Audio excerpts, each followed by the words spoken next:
tour of.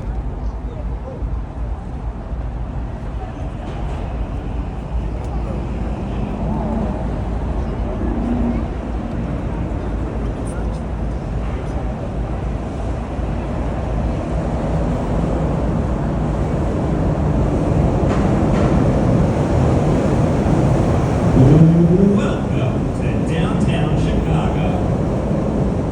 We have plenty going to talk about here this evening. I will start with the building that's over on the left-hand side of the river. It's got those curvy-looking edges and the 3 steps going up into the sky. This is the St. Regis Chicago. The St. Regis was completed in 2020. It's a mixed-use hotel and residential building, and it is the 3rd tallest building in the city, standing at a height of 1,191 feet tall, or 363 meters tall, if you are into that sort of thing.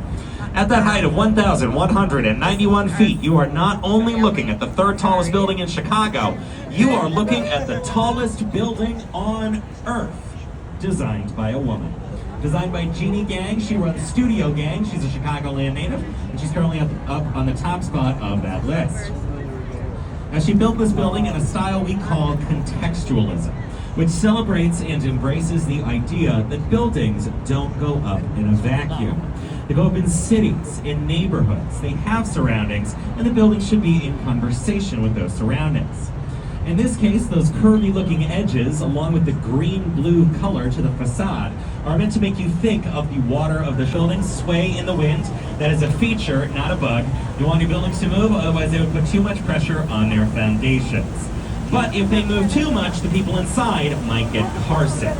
So you try to lower the sway of building experiences.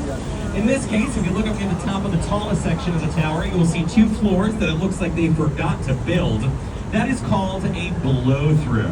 It's an area of the building left intentionally blank to allow for wind to pass right through the center of it, leaving the rest of the building still.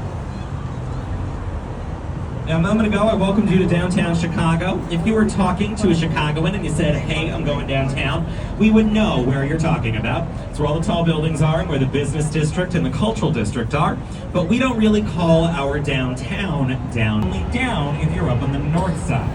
And so we call our downtown core rainbow colors for Pride Month. This is the Wrigley Building. The Wrigley Building was completed in 1924, and when it opened, it was the headquarters of the Wrigley Company. William Wrigley made his millions selling cheese. Lucky enough to get to know. He didn't live long enough to see the Cubs win the World Series, but he never lost hope. He used to say, "Dylan, anyone can have a bad century." We're about to cross under the bridge that is carrying Michigan Avenue across the Chicago River. Michigan Avenue is home to the Magnificent Mile, which starts out here on your right-hand side and goes on for, you guessed it, 1 mile. Lots of press to the side and the spire up at the very top. This is Trump Tower, home to the Trump International Hotel and Residences. Trump Tower is the 2nd tallest building in the city of Chicago, standing at a height of 1,388 feet tall, or 423 meters tall. It was completed in 2000 public access, which means that the building is measured from down here where we are, and not the street that the building is located on. And then at the very top is that spire, that's the pokey bit up on the top of the building. That's just decorative, you can't go up inside of it, but it is decorative to the building, excuse me, it is structural to the building, and it gets you up to that height of 1388.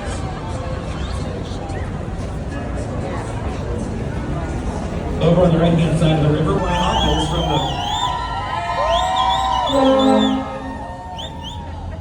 the 2 corncob towers of Marina City. Marina City went up in the 1960s. They are 2 of the most iconic buildings here in Chicago, and they also helped tell the story of this part of the city back in the middle of the 20th century. Back in those days, the Chicago Alley. Restaurants down here at the street level, and then down at the river, a marina. Nowadays, if you lease an apartment inside of a luxury building, you would expect to find all sorts of amenities like that. But back in the 60s, when these 2 corn cobs went up, that was totally revolutionary. Side of the river, you will see a low red brick building that has that clock tower up there at the top. That is the Reed Murdoch Center. The Reed Murdoch Center is one of the older buildings on our tour. It was completed in 1914, and when the building opened, it was used as a warehouse. The Chicago River was and is a working river, so they would have warehouses and storage facilities right here along the banks. This building makes us think of a style of architecture that was made popular by a man. $3 burning a hole in your pocket while you're here in Chicago. You can hop on a brown or purple line train anywhere in the loop. They'll take you for a little spin around the center of town, and then you'll cross over this bridge here. I think the view is stunning at sunset, if you can time that out for yourself tomorrow. The Chicago Transit Authority that runs the trains and buses here in town is the third busiest transit system in the United States, and it moves around hundreds of thousands of Chicagoans every single day. Inside windows into the facade. This is the Art Deco masterpiece of the Merchandise Mart.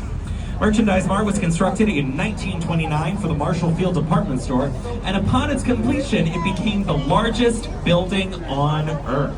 A record it would hold until the completion of the Pentagon, just outside of Washington, D.C.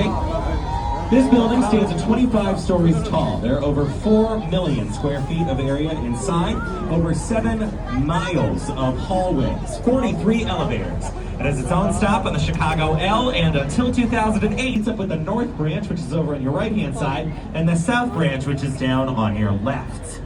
If you're thinking like a historian, you may ask yourself the question, why is Chicago anywhere else? And the answer is very simple. It is because of the river we're on right now. The South Branch of the Chicago River carries on for quite some ways, and it gets very nearly close to the Des Plaines River, but those two rivers do not naturally connect. Here on the Chicago River, we're connected to Lake Michigan and the rest of the Great Lakes watershed, and down on the Des Plaines, they are connected to the Mississippi River, and then eventually the Gulf of Mexico. So for thousands of years, Native American people and later the fur trappers who came after them used what is known as the Chicago Portage, or the Chicago Portage, if you are feeling French. It's an area where those two rivers get mighty close together. They're only about 6 miles apart. You can take your boat out of